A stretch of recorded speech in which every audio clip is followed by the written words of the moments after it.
শেরপুরের নালিতাবাড়ির গারো পাহাড়ের পানিহাটা সীমান্ত এলাকা দিয়ে 10 বাংলাদেশিকে পুশিন করেছে ভারতীয় সীমান্তরক্ষী বাহিনী বিএসএফ।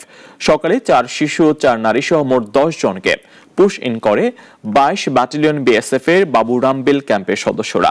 পরে বাংলাদেশি সীমান্তরক্ষী বাহিনী বিজিবি ময়মনসিংহ ব্যাটালিয়নের রামচন্দ্রকুড়া বিওপির সদস্যরা তাদের পানিহাটা এলাকা থেকে আটক করেন। তারা সবাই একই পরিবারের এবং সাতক্ষীরার তালা উপজেলার শাহজাদপুর গ্রামের বাসিন্দা।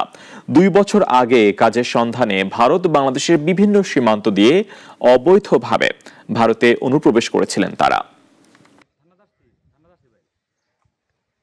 আপনার ময়মনসিংহ থেকে আমাকে কেবল ভিডিও সব দিয়ে দিল ভিতরে।